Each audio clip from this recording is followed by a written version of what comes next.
Hi hello അസ്സാം വലൈക്കും. എല്ലാവർക്കും സുഖമാണെന്നിരിക്കുന്ന പുതിയൊരു വീഡിയോയിലേക്ക് എല്ലാവർക്കും സ്വാഗതം. വെറും മസാല വെച്ചിട്ടുള്ള ഒരു റെസിപ്പി വീഡിയോ ആണ് കേട്ടോ. സ്കിപ്പ് ചെയ്തൊക്കെ കാണാം. ഫ്രൈഡ് എഗ്സ് എല്ലാം ഉണ്ടാക്കുന്ന പോലെയാണ് കേട്ടോ ഉണ്ടാക്കുന്നത്. അതിന് വേണ്ടിയിട്ട് ഞാൻ കുറച്ച് എല്ലില്ലാത്ത ചിക്കൻ എടുത്തിട്ടുണ്ട്. അതിലേക്ക് ഉപ്പും മഞ്ഞൾപ്പൊടി കുരുമുളകും ഇട്ടിട്ട് നല്ലപോലെ മിക്സ് ചെയ്ത് കൊടുത്തിട്ട് അത് പൊരിച്ചെടുക്കുന്നുണ്ട് കേട്ടോ. പിന്നെ ഇതിൽ സോയ സോസ് ഉണ്ടെങ്കിൽ ചേർത്ത് കൊടുക്കുക. എൻ്റെ കയ്യിൽ ഉണ്ടായിട്ടില്ല, അതുകൊണ്ട് ഞാൻ ചേർത്തിട്ടില്ല കേട്ടോ. പിന്നെ ഇത് മുറിച്ചത് കുറച്ച് നീളത്തിലാണ്.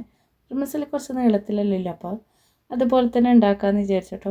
പിന്നെ ഒരു മസാല ഇതാ ഞാൻ വേവിക്കാൻ വേണ്ടി വെച്ചിട്ടുണ്ട് കേട്ടോ. അത് പേക്കെല്ലാം ഇളക്കിയിട്ട് പാത്രത്തിലേക്ക് വെള്ളം വെച്ചിട്ടുണ്ട്. നല്ലോണം തിളച്ച് വരുന്നുണ്ട്. അതിലേക്ക് ഉപ്പ് ഇട്ട് കൊടുത്തിട്ടുണ്ട് കേട്ടോ. പിന്നെ ഇതുപോലെ ഞാൻ ഇട്ട് കൊടുക്കുന്നത് മുറിച്ചിട്ട് ഇട്ട് കൊടുക്കാം, പക്ഷേ എനിക്കിഷ്ടം ഇങ്ങനത്തെ പോലെ ഇട്ട് കൊടുക്കലാണ് കേട്ടോ. പിന്നെ അതിനെ ആവിക്ക് വേവിക്കുകയും ചെയ്യാം കേട്ടോ. അതിനേക്കാണ് എനിക്കിഷ്ടം ഇതുപോലെ വെള്ളത്തിലിട്ട് വേവിച്ചെടുക്കുന്നത് കേട്ടോ. പെട്ടെന്ന് തന്നെ ആയിക്ക് കിട്ടും, ഒരുപാട് സമയമൊന്നും വേണ്ട കേട്ടോ. അതുപോലെ ഞാൻ മുറിക്കാതെയാണ് ഇട്ട് കൊടുത്തത്. ഇത് പിന്നെ വെന്തതിന് ശേഷം മുറിച്ച് കൊടുക്കാമെന്ന് വിചാരിച്ചിട്ട്.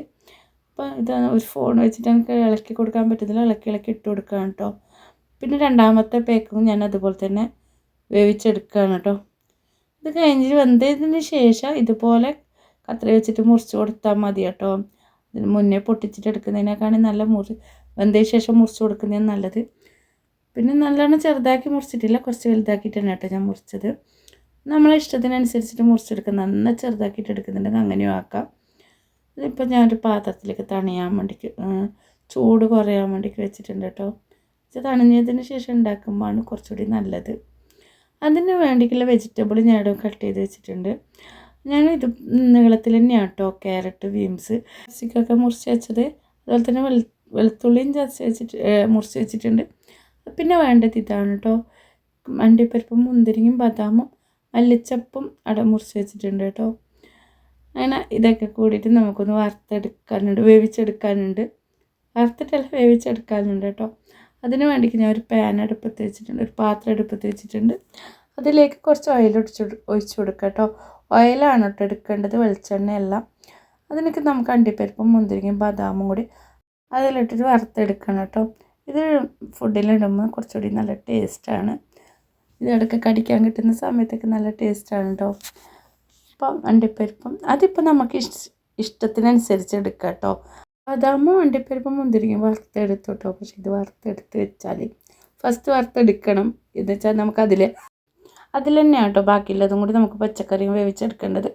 അതിന് ഒരു വലിയ വെളുത്തുള്ളി മൊത്തം എടുത്തിട്ടുണ്ട് കേട്ടോ. വെളുത്തുള്ളി കുറച്ചുകൂടി നല്ലതാണ്. ക്യാരറ്റ് വലിയൊരു ക്യാരറ്റ് 2 എണ്ണം, ബീൻസ് ഒരു 10 ബീൻസ് എടുത്തിട്ടുണ്ട് കേട്ടോ. ഞാനിപ്പോൾ എടുത്ത കണക്കാണ് കേട്ടോ. നമുക്ക് സാധനം കുറവാണെങ്കിൽ ഇതിൽ കുറച്ചെടുക്കാം.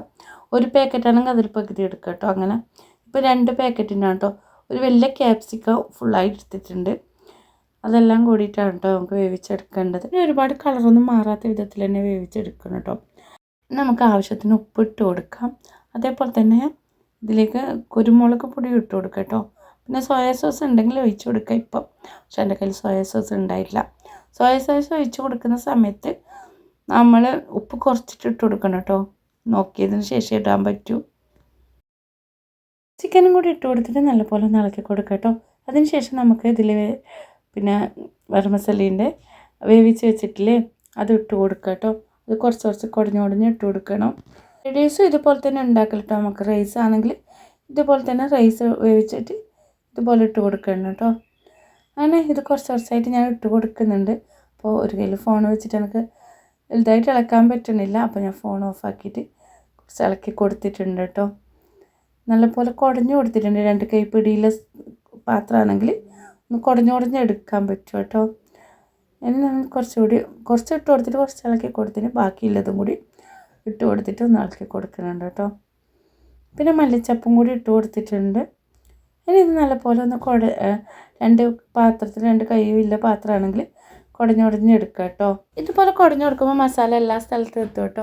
പിന്നെ ഇതിൻ്റെ കൂടെ കഴിക്കാൻ ബീഫ് വരട്ടിയതാണ് കേട്ടോ ഉണ്ടാക്കിയത്. റെസിപ്പി നിങ്ങൾക്ക് ഇഷ്ടമായിരുന്നെങ്കിൽ ലൈക്ക് ചെയ്യുക, ഷെയർ ചെയ്യുക, സബ്സ്ക്രൈബ് ചെയ്യാണ്ട് കാണുന്ന കൂട്ടുകാരെങ്കിൽ സബ്സ്ക്രൈബും കൂടി ചെയ്യാം കേട്ടോ. പിന്നെ കമൻ്റായിട്ട് ഒരു ഇമോജങ്ങ് നിങ്ങൾ ഇടുക കേട്ടോ. പിന്നെ പുതിയൊരു വീഡിയോ ആയിട്ട് വരുന്നത് എല്ലാവർക്കും അസ്സലാമു അലൈക്കും.